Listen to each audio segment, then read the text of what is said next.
Good morning, fellowship. I hope you had a great time taking communion together. I'll tell you what, I really miss being here when I go away on the weekend. And if it wasn't for such important things as marriage conferences, I wouldn't do it. But this weekend I am in Newport, Rhode Island speaking, so we're probably finishing up the conference this Sunday morning. You can pray for us. I would appreciate that. This morning I want to introduce you to something unique that we're going to do. We're going to show you a video by a pastor out in LA named Erwin McManus.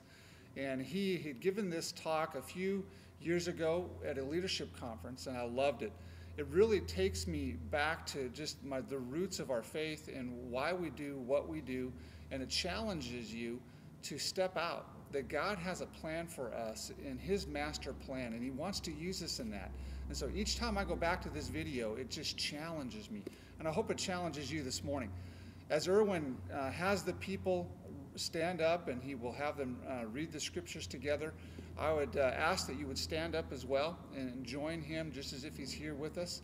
And my prayer through this is that you will be challenged, that it will be some great talk for conversation when you leave church this morning. But wish I was here, but glad you can get this message from Erwin. And we'll see you next week as we continue in our series on the 8 deadly thoughts, and this time we'll be dealing with anger, which I know none of us deal with. So be prepared for that next week.